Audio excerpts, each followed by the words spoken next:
हरिओम।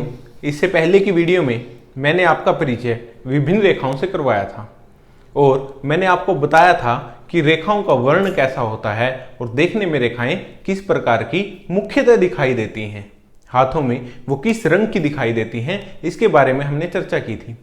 आज की वीडियो से हम शुरुआत करेंगे, एक एक रेखाओं के बारे में हम क्रम से जानेंगे। आज की वीडियो में हम सबसे पहले जानते हैं जीवन रेखा के बारे में। हमारा आज का विषय है जीवन रेखा।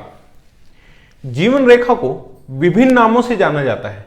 मैंने यहाँ पर कुछ नामों को उनमें से लिखा भी है और उनके गुणों के बारे में भी लिखा है। ये मैं आपको बतला देता हूं। सबसे पहला है प्राण रेखा, दूसरा है आयु रेखा, तीसरा है तनु रेखा, पितृरेखा। इसको पितृरेखा मुख्यतः माना जाता है। जो हमारी जीवन रेखा है इसको पितृरेखा मुख्यतः माना जाता है। यदि किसी व्यक्ति के पिता के संबंध में कुछ देखना हो या पिता के संबंध में कुछ जानने की इच्छा हो उस व्यक्ति की, तो हम इस रेखा के द्वारा उसका भी अनुमान लगा सकते हैं, क्योंकि इसे पितृरेखा कहा गया है। ये एक मुख्य रेखा के मुख्य नामों में से एक नाम है, विशेष नाम इसको हम कह सकते हैं। जीवन रेखा को हम पितृरेखा भी कहते हैं।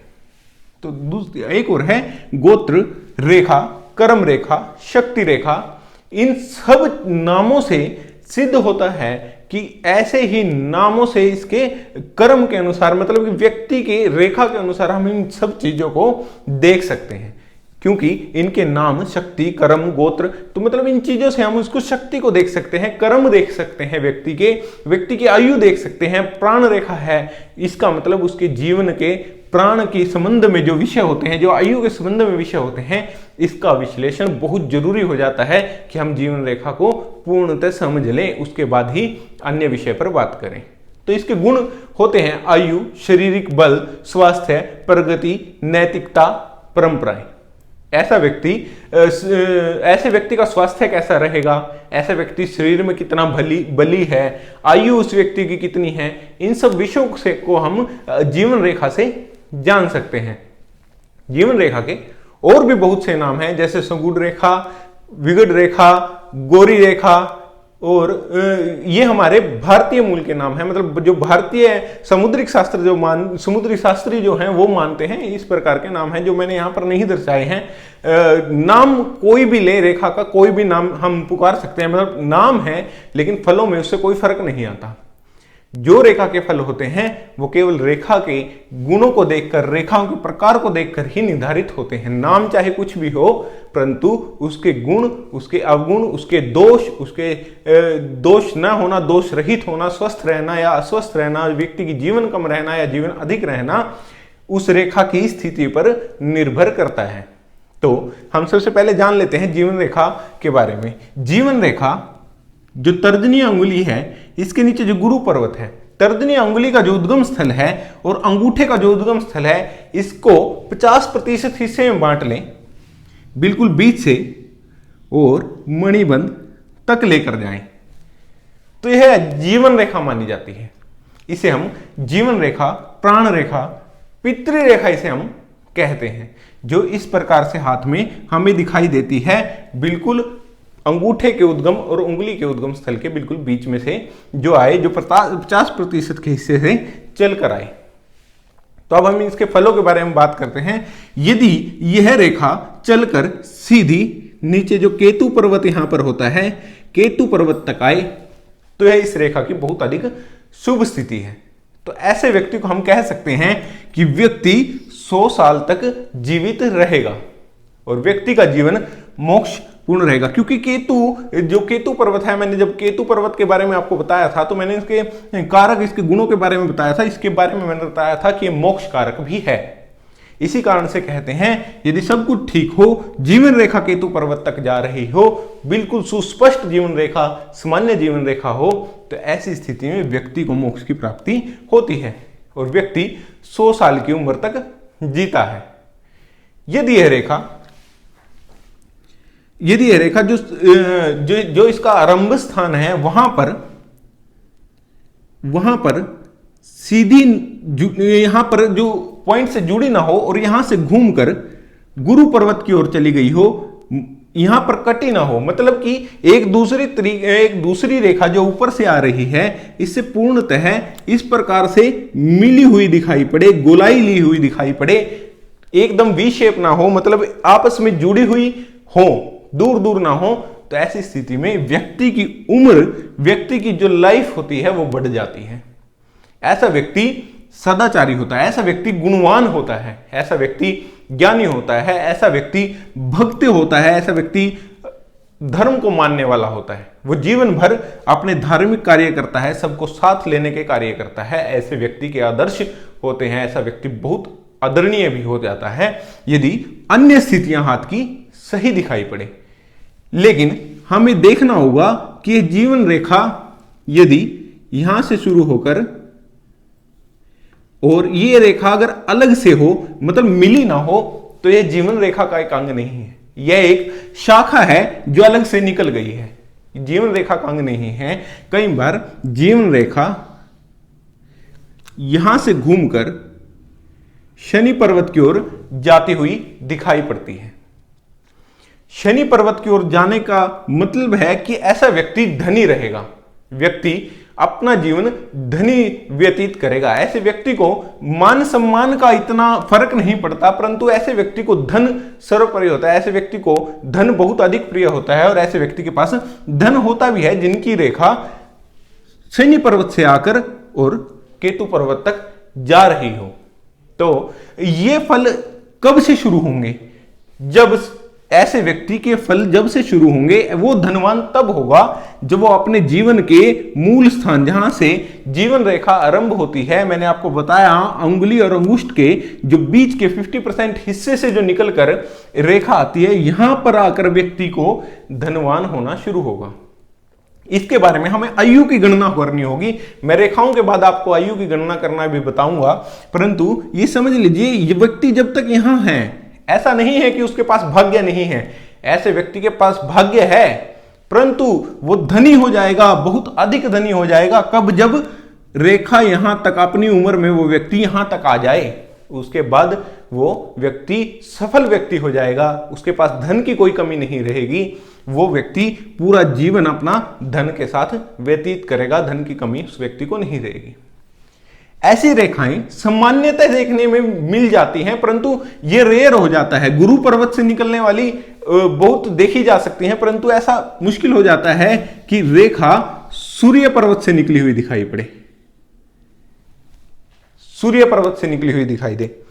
शास्त्रों में इसका मत है कि व्यक्ति की उम्र जितनी जोन से, जिस भी ग्रह पर्वत से वो निकलेगी, उतनी ही व्यक्ति की उम्र बढ़ेगी।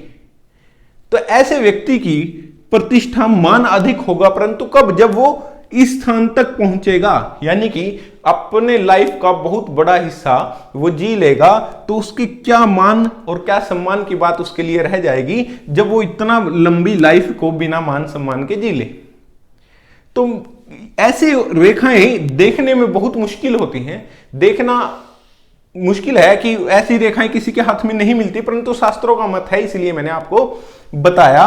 परंतु ऐसी रेखाएं सामान्यतः है किसी के हाथ में देखने को नहीं मिलती, आपको ऐसी रेखाएं किसी के हाथ में देखने को नहीं मिलेंगी। अगर मिलेंगी तो बहुत रेयर है, असंभव नहीं है, मिल सकती है, परंतु नहीं देखने में मिलती ऐसी रेखाएं जिनकी सूर्य पर्वत या फिर बुध पर्वत से जीवन रेखा निकल रही हो।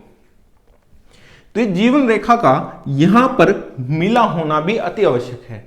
यहां पर बहुत थोड़ी सी जगह में वो अलग हो जाती है, उसको लेंस के माध्यम से देखिए कि वो मिली है या नहीं मिली है।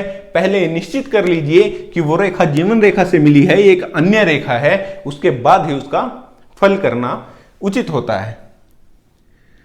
यदि जीवन रेखा यहां से आरंभ होकर केतु पर्वत पर खत्म ना होकर अंदर की ओर चली जाए, अंदर की ओर यानी कि शुक्र पर्वत की ओर चली जाए, इतनी अधिक अंदर चली जाए, तो ऐसे व्यक्ति का जीवन बहुत लंबा होता है। ऐसा व्यक्ति 100 नहीं 120 साल तक जी लेता है, जिस व्यक्ति की रेखा इस तरह से अंदर की ओर जाती हुई दिखाई पड़े। ऐसे व्यक्ति के पास भोग विलास की बहुत सारी चीजें होती हैं, घर, संपदा, नौकर चाकर, सब कुछ ऐसे व्यक्ति के पास होता है जिसके हाथ में कुछ इस प्रकार की रेखा दिखाई पड़ती है, यानी कि अंदर की ओर जाती हुई रेखा दिखाई पड़े। तो ऐसा व्यक्ति बहुत अधिक लंबी उम्र का होता है। हम कह सकते हैं कि ऐसा व्यक्ति 120 वर्ष का होता है।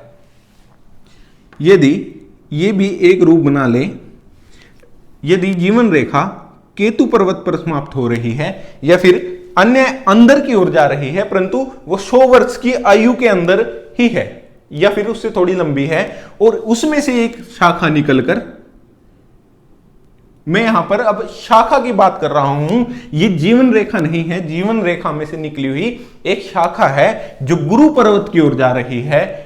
इसका संबंध जीवन रेखा से है, परंतु वो उसकी केवल शाखा मात्र है, इसे जीवन रेखा नहीं कहा जाएगा। ये जीवन रेखा की एक शाखा है जो गुरु पर्वत की ओर जा रही है।